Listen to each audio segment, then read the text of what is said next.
Hello दोस्तों। तो आज मैं लेकर के आया हूँ एजुकेट वर्ब। एजुकेट वर्ब जैसे कि हम लोग सुनते हैं एजुकेशन एजुकेशन एजुकेशन। तो मैंने सोचा कि क्यों ना आप लोगों को एजुकेट वर्ब से रूबरू कराऊं। तो आज मैं लेकर के आया हूँ एजुकेट वर्ब। इस वीडियो में हम लोग सीखेंगे एजुकेट वर्ब का हिंदी मीनिंग, एजुकेट वर्ब का पांचों फॉर्म और एजुकेट वर्ब से कौन कौन सा वर्ड मीनिंग बना है, और जानेंगे दोस्तों कि एजुकेट वर्ब का प्रयोग आप लोग किस तरीके से सेंटेंस में करेंगे। तो चलिए स्टार्ट करते हैं इस वीडियो की। To educate, to educate, to educate main verb है दोस्तों, जिसका हिंदी मीनिंग होता है शिक्षा प्रदान करना, शिक्षित करना, शिक्षा देना, शिक्षण देना, शिक्षा दिलाना, सीखना या सिखाना। तो एजुकेट वर्ब का हिंदी मीनिंग होता है दोस्तों किसी को शिक्षा देना या किसी को सिखाना या फिर सीखने को इंग्लिश में बोला जाता है दोस्तों एजुकेट। एजुकेट ये एजुकेट वर्ब का हिंदी मीनिंग है। आगे बढ़ते हैं भाइयों और सीखते हैं कि एजुकेट वर्ब का 5 फॉर्म क्या होता है। तो V1 होता है एजुकेट, V2 होता है एजुकेटेड, V3 होता है एजुकेटेड, V4 होता है एजुकेटिंग, V5 होता है दोस्तों एजुकेट्स। एजुकेट्स तो जानकारी के लिए बतला दूं भाइयों कि V1 और V5 का प्रयोग प्रेजेंट इंडेफिनिट टेंस में किया जाता है। जैसे अगर हमको बोलना हो कि वह आपको शिक्षा देती है तो मैं इसको बोलूँगा सी एजुकेट्स यू, वह आपको शिक्षा देती है। इसी तरीके से बोलना हो कि आप मुझको शिक्षा देते हैं तो मैं बोलूँगा दोस्तों यू एजुकेट मी।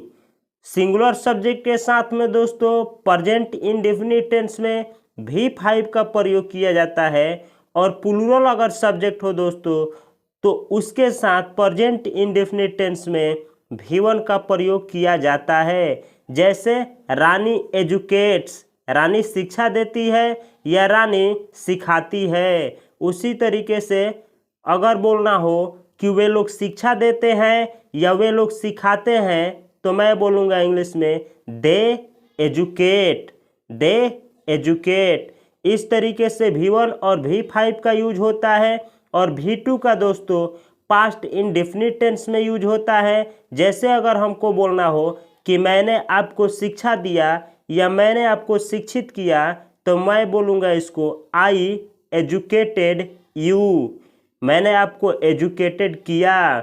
इसी तरीके से परफेक्ट टेंस में इसका यूज किया जाता है दोस्तों। जैसे आई हैव एजुकेटेड यू, मैंने आपको एजुकेटेड किया है। परफेक्ट टेंस में इस वाले का और कंटिन्यूअस वाले में इसका। जैसे दोस्तों अगर मुझको ये बतलाना हो कि मैं अभी आप लोगों को शिक्षित कर रहा हूँ तो मैं इसको इंग्लिश में बोलूँगा आई एम एजुकेटिंग यू, मैं आप लोगों को शिक्षित कर रहा हूँ। तो इस तरीके से V1, V2, V3, V4 और V5 का यूज किया जाता है। डिटेल में सीखेंगे आगे इसी वीडियो में। तो आगे बढ़ते हैं भाइयों और देखते हैं कि एजुकेट वर्ब से कौन कौन सा वर्ड मीनिंग मिलकर के बना है। जैसे एजुकेट का मतलब होता है शिक्षा देना या शिक्षित करना या सीखना या सिखाना। तो जो व्यक्ति दोस्तों सिखाने का काम करता है उसको इंग्लिश में बोला जाता है एजुकेटर। एजुकेटर जो कि एजुकेट वर्ब से बना है एजुकेटर। एजुकेटर का मतलब होता है शिक्षक या शिक्षा देने वाला।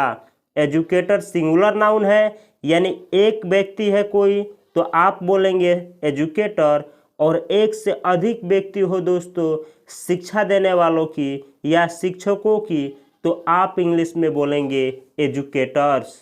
एजुकेटर्स, एजुकेटर्स यानी शिक्षकों, शिक्षा देने वाले, यानी जो व्यक्ति शिक्षा दे उनकी संख्या एक से अधिक हो तो आप बोलेंगे एजुकेटर्स। जैसे मैं अभी एजुकेटर हूँ, अभी मैं आप लोगों को सिखा रहा हूँ तो मैं अभी एजुकेटर हूँ। अगला वर्ड मीनिंग है दोस्तों एजुकेटी, एजुकेटी। सेकेंड वर्ड है एजुकेटीज, एजुकेटीज। एजुकेटीज सिंगुलर नाउन है और एजुकेटीज प्लूरल नाउन है, जिसका हिंदी मीनिंग होता है दोस्तों विद्यार्थी, छात्र या छात्रा। जैसे कि आप लोग सीख रहे हैं दोस्तों, तो आप लोगों को बोला जाएगा एजुकेटी, या ढेर संख्या हो तो बोला जाएगा एजुकेटीज। जैसे जो सिखाने का काम करता है उसको बोला जाएगा एजुकेटर, और जो सीखने का काम करेगा दोस्तों उसको बोला जाएगा एजुकेटी, एजुकेटी। जिसका हिंदी मीनिंग होता है विद्यार्थी, छात्र या छात्रा, या आप बोल सकते हैं स्टूडेंट। उसी तरीके से अगर विद्यार्थी की संख्या एक से अधिक हो या छात्र छात्रा की संख्या एक से अधिक हो भाइयों, तो आप लोग बोलेंगे एजुकेटीज, एजुकेटीज। एजुकेटीज प्लूरल नाउन है और एजुकेटी सिंगुलर नाउन है। अगला वर्ड मीनिंग है दोस्तों एजुकेटेड, एजुकेटेड। एजुकेटेड एडजेक्टिव है, जिसका हिंदी मीनिंग होता है शिक्षित।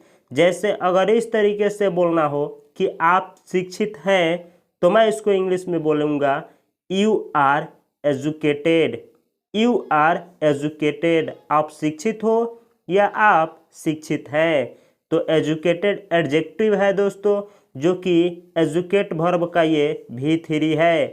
अगला वर्ड है दोस्तों अनएजुकेटेड, अनएजुकेटेड, जो कि एडजेक्टिव है, जिसका हिंदी मीनिंग होता है अशिक्षित, अशिक्षित, अनपढ़।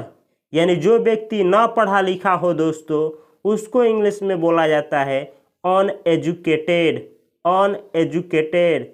जैसे अगर हमको बोलना हो भाइयों कि आप लोग अशिक्षित हैं, तो मैं इंग्लिश में बोलूँगा you are uneducated, you are uneducated.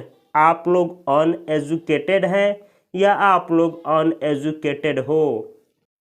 अगला वर्ड मीनिंग है भाइयों education, education. Education singular noun है और इसका प्लूरल फॉर्म होता है एजुकेशंस, एजुकेशंस। यानी एक एजुकेशन को आप बोलिए एजुकेशन और एक से अधिक एजुकेशन को आप लोग बोलिए एजुकेशंस, जिसका हिंदी मीनिंग होता है शिक्षा या शिक्षण, शिक्षा या शिक्षण। जैसे कि ये सब मैं पढ़ा रहा हूँ दोस्तों, ये सब आप लोगों को मैं जो शिक्षा दे रहा हूँ, इसको बोला जाएगा एजुकेशन, एजुकेशन। इसी तरीके से बहुत सारे टीचर यूट्यूब चैनल पे अपना अपना शिक्षा को प्रदान कर रहे हैं लोग, तो उसको बोला जाएगा एजुकेशंस, एजुकेशंस।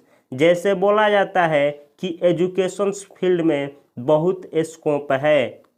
अगला वर्ड मीनिंग है मेरे दोस्तों एजुकेशनल, एजुकेशनल। ऐसा वर्ड भाइयों जिसके लास्ट में AL आता है, NAL, तो वो होता है एडजेक्टिव। जैसे कि एजुकेशनल, एजुकेशनल ये एडजेक्टिव है, जिसका हिंदी मीनिंग है शिक्षा संबंधी, यानी शिक्षा से संबंधित, शिक्षात्मक, शिक्षात्मक यानी शिक्षा से जुड़ा हुआ, शैक्षिक, शिक्षण। ये एजुकेशनल का हिंदी मीनिंग होता है भाइयों। जैसे अगर हमको बोलना हो कि यह वीडियो एजुकेशनल पर्पस से बनाया गया है, यानी इस वीडियो को दोस्तों एजुकेशन से संबंधित बनाया गया है। अगला वर्ड मीनिंग है दोस्तों एजुकेशनली, एजुकेशनली। जानकारी के लिए बतला दूं NALLY, नॉलेज शब्द जिसके लास्ट में आता है वो होता है एडवर्ब, एजुकेशनली। एजुकेशनली का हिंदी मीनिंग होता है दोस्तों शिक्षा की दृष्टि से, शैक्षिक रूप से, शिक्षण विज्ञान ढंग से। यानी दोस्तों कोई काम आप शिक्षा की दृष्टि से करते हैं या शैक्षिक रूप से करते हैं या शिक्षण विज्ञान के ढंग से करते हैं, तो उसको बोला जाएगा एजुकेशनली। अगला वर्ड है दोस्तों एजुकेशनलिस्ट, एजुकेशनलिस्ट, एजुकेशनलिस्ट। जैसे होता है दोस्तों डेंटिस्ट, उसी तरीके से है एजुकेशनलिस्ट। ऐसा वर्ड दोस्तों जिसके लास्ट में LIST आता है, यानी ईस्ट ईस्ट आता है IST, तो वो दोस्तों शो करता है एक्सपर्ट को। जैसे डेंट का मतलब होता है दांत, और डेंटिस्ट बोला जाए तो दांत का एक्सपर्ट। उसी तरीके से दोस्तों एजुकेशन का मतलब शिक्षा, एजुकेशनलिस्ट का मतलब शिक्षा का जो एक्सपर्ट हो, यानी कि दोस्तों जो एजुकेशन के फील्ड में एक्सपर्ट हो उसको बोला जाता है इंग्लिश में एजुकेशनलिस्ट, जिसका हिंदी मीनिंग होता है शिक्षा शास्त्री या शिक्षाविद। और एक से अधिक संख्या हो शिक्षा शास्त्री का या शिक्षाविद का तो आप लोग इंग्लिश में बोलेंगे एजुकेशनलिस्ट्स। एजुकेशनलिस्ट्स, एजुकेशनलिस्ट सिंगुलर नाउन है और एजुकेशनलिस्ट्स प्लूरल नाउन है। इन दोनों का हिंदी मीनिंग दोस्तों शिक्षा शास्त्री या शिक्षाविद होता है। एक आदमी का अगर व्यक्त करना हो तो आप एजुकेशनलिस्ट बोलेंगे, और एक से अधिक लोगों के लिए आप लोग एजुकेशनलिस्ट शब्द का प्रयोग करेंगे लो। तो अगला वर्ड मीनिंग है मेरे भाइयों एजुकेटिव। एजुकेटिव जो कि एडजेक्टिव है, ऐसा दोस्तों शब्द जिसके लास्ट में आया हो IVE वह शब्द होता है एडजेक्टिव। एजुकेटिव जिसका हिंदी मीनिंग होता है शिक्षाप्रद या शिक्षण। अगला वर्ड मीनिंग है दोस्तों एजुकेटेबल। एजुकेटेबल, एजुकेटेबल एडजेक्टिव है जिसका हिंदी मीनिंग होता है शिक्षणीय या शिक्षा पाने या सिखाने जाने की क्षमता रखने वाला, यानी शिक्षा देने के योग्य हो दोस्तों कोई, या शिक्षा पाने की योग्य हो तो उसको इंग्लिश में बोला जाएगा एजुकेटेबल। एजुकेटेबल। अगला वर्ड है एजुकेशन डिपार्टमेंट। एजुकेशन डिपार्टमेंट का हिंदी मीनिंग होता है भाइयों शिक्षा विभाग। एजुकेशन का हिंदी मीनिंग शिक्षा और डिपार्टमेंट का हिंदी मीनिंग विभाग होता है, तो एजुकेशन डिपार्टमेंट का हिंदी होता है शिक्षा विभाग। अब आगे बढ़ते हैं दोस्तों और सीखते हैं कि आप लोग किस तरह से एजुकेशन या एजुकेटेड या एजुकेट वर्ड का प्रयोग आप लोग सेंटेंस में करेंगे लो। तो चलिए स्टार्ट करते हैं। वह शिक्षित करती है। अगर आपको बोलना हो कि वह शिक्षित करती है या फिर वह शिक्षा देती है या वह सिखाती है, तो आप लोग एजुकेट वर्ब का प्रयोग इस तरीके से करेंगे लो। She educates. सी एजुकेट्स यानी वह सिखाती है या फिर वह शिक्षा देती है। ये प्रेजेंट इंडेफिनिट टेंस है दोस्तों। यहाँ पे दोस्तों सी सिंगुलर सब्जेक्ट है, इसीलिए मैं एजुकेट वर्ब का प्रयोग यहाँ पे पांचवा फॉर्म किया हूँ। जैसे कि बतला दूँ जानकारी के लिए कि प्रेजेंट इंडेफिनिट टेंस में अगर सिंगुलर सब्जेक्ट रहता है तो आप लोग सिंगुलर सब्जेक्ट के साथ में लगाएंगे लो V5, और अगर सब्जेक्ट प्लूरल होगा तो उसके साथ में लगता है दोस्तों V1, चाहे वो वर्ब दुनिया का कोई भी हो। अगला सेंटेंस है दोस्तों, अगर आप लोगों को बोलना पड़े वह एक आदमी को शिक्षित करती है यानी वह एक आदमी को शिक्षा देती है, तो आप इंग्लिश में बोलेंगे लो she educates a man. She educates यानी वह शिक्षित करती है, अ मैन यानी एक आदमी को, तो इसका हिंदी मीनिंग हुआ वह एक आदमी को शिक्षित करती है।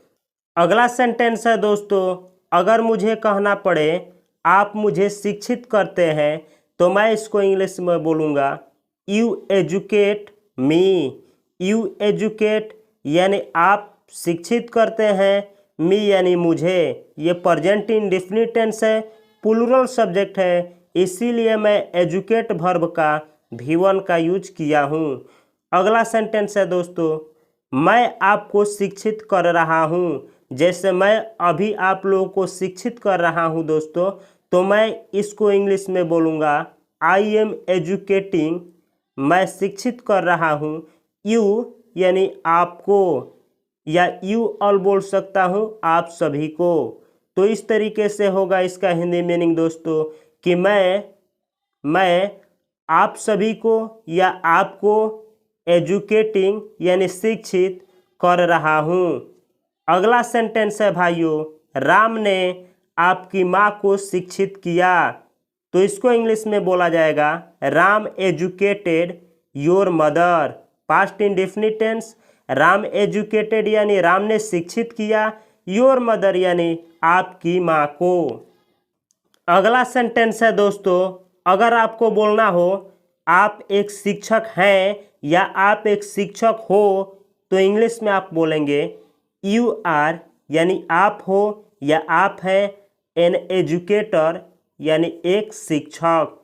अगला सेंटेंस है वे लोग शिक्षक हैं यानी शिक्षकों की संख्या ज़्यादा है तो आप इंग्लिश में बोलेंगे दे आर, वे लोग हैं एजुकेटर्स यानी शिक्षक। तो इसका हिंदी मीनिंग हुआ कि वे लोग एजुकेटर्स हैं। अगला सेंटेंस है दोस्तों, मैं एक विद्यार्थी हूँ यानी मैं एक दोस्तों सीखने वाला हूँ या एक विद्यार्थी हूँ कहना पड़े तो मैं इंग्लिश में बोलूँगा आई एम एन एजुकेटी। मैं एक एजुकेटी हूँ या मैं एक विद्यार्थी हूँ। इसी तरीके से अगला सेंटेंस है दोस्तों, हम लोग विद्यार्थी हैं तो इसको इंग्लिश में बोला जाएगा वी आर, हम लोग हैं एजुकेटीज यानी विद्यार्थी। अगला सेंटेंस है दोस्तों, आप शिक्षित हो, आप शिक्षित हो तो इसका इंग्लिश होगा यू आर, आप हो एजुकेटेड यानी शिक्षित, आप शिक्षित हो। ये यहाँ पे दोस्तों एजुकेटेड एडजेक्टिव के रूप में प्रयोग किया हूँ। अगला सेंटेंस है दोस्तों, आपकी माँ अशिक्षित है। अगर हमको कहना पड़े दोस्तों कि आपकी माँ अशिक्षित है तो मैं इंग्लिश में बोलूँगा your mother is, your mother यानी आपकी माँ, इज यानी है, अनएजुकेटेड यानी अशिक्षित। तो इसका हिंदी मीनिंग हुआ आपकी माँ अशिक्षित हैं, आपकी माँ अशिक्षित हैं। यहाँ पे अनएजुकेटेड एडजेक्टिव है दोस्तों जिसका हिंदी मीनिंग होता है अशिक्षित। अगला सेंटेंस है दोस्तों, अगर हमको कहना पड़े शिक्षा जीवन के लिए बहुत ज़रूरी है यानी शिक्षा जो है दोस्तों लाइफ के लिए बहुत ज़रूरी है तो मैं इंग्लिश में बोलूँगा इसको education is very important. Education यानी शिक्षा, इज यानी है, वेरी यानी बहुत, इम्पोर्टेंट यानी महत्वपूर्ण या ज़रूरी, फॉर यानी के लिए, लाइफ यानी जीवन, फॉर लाइफ यानी जीवन के लिए, वेरी इम्पोर्टेंट यानी बहुत ज़रूरी। तो इसका हिंदी मीनिंग हुआ एजुकेशन है यानी शिक्षा है, बहुत आवश्यक यानी बहुत ज़रूरी, फॉर लाइफ यानी जीवन के लिए। एजुकेशन जीवन के लिए बहुत ज़रूरी है, एजुकेशन जीवन के लिए बहुत ज़रूरी है, education is very important for life. यह है दोस्तों इसका इंग्लिश। अगला सेंटेंस है मेरे दोस्तों, वह शिक्षा के माध्यम से अपनी सोच को शैक्षणिक ढंग से व्यक्त करता है तो मैं इसको इंग्लिश में बोलूँगा ही एक्सप्रेसेस हिज थॉट्स। वह अपने थॉट को एक्सप्रेसेस यानी व्यक्त करता है, अभिव्यक्त करता है, एजुकेशनली यानी शैक्षणिक ढंग से, थ्रू यानी के द्वारा या के माध्यम से, द मीडियम ऑफ एजुकेशन यानी मीडियम के द्वारा। तो इसका हिंदी मीनिंग हुआ वह अपने विचारों को शैक्षणिक ढंग से एक्सप्रेस करता है, द मीडियम ऑफ एजुकेशन यानी शिक्षा के माध्यम, थ्रू यानी से, शिक्षा के माध्यम से वह अपने विचारों को शैक्षणिक ढंग से अभिव्यक्त करता है। इसका हिंदी मीनिंग हुआ। अगला सेंटेंस है दोस्तों और इस वीडियो का लास्ट सेंटेंस है, आप एक शिक्षाविद हैं यानी आप जो हैं दोस्तों शिक्षा का एक्सपर्ट हैं। तो मैं इसको इंग्लिश में बोलूँगा यू आर एन एजुकेशनलिस्ट, आप हैं एक एजुकेशनलिस्ट। तो ये रहा दोस्तों एजुकेशन वर्ब। अगर कोई सेंटेंस जो बेहतर हो और एजुकेशन से छूट गया हो तो प्लीज़ कमेंट बॉक्स में कमेंट करिए और किस टॉपिक पे किस वर्ब के ऊपर आप लोगों को वीडियो चाहिए दोस्तों और कहाँ पे आपका इंग्लिश में प्रॉब्लम है, प्लीज़ मेरे साथ शेयर करिए ताकि मैं आप लोगों की मदद दिल खोल करके कर पाऊँ। और ऐसे ही वीडियो देखने के लिए आप मेरे चैनल को सब्सक्राइब कर लीजिए, बेल आइकन की घंटी को दबा लीजिए और वीडियो को अपने दोस्तों के साथ शेयर करिए, लाइक करिए, कमेंट करिए दोस्तों, और बतलाइए कि मैं किस टॉपिक पे अगला वीडियो लेकर के आऊँ। मिलता हूँ अगले वीडियो में, तब तक के लिए आपको और आपकी पूरे परिवार को मेरी तरफ से बहुत सारी शुभकामनाएं और नमस्कार।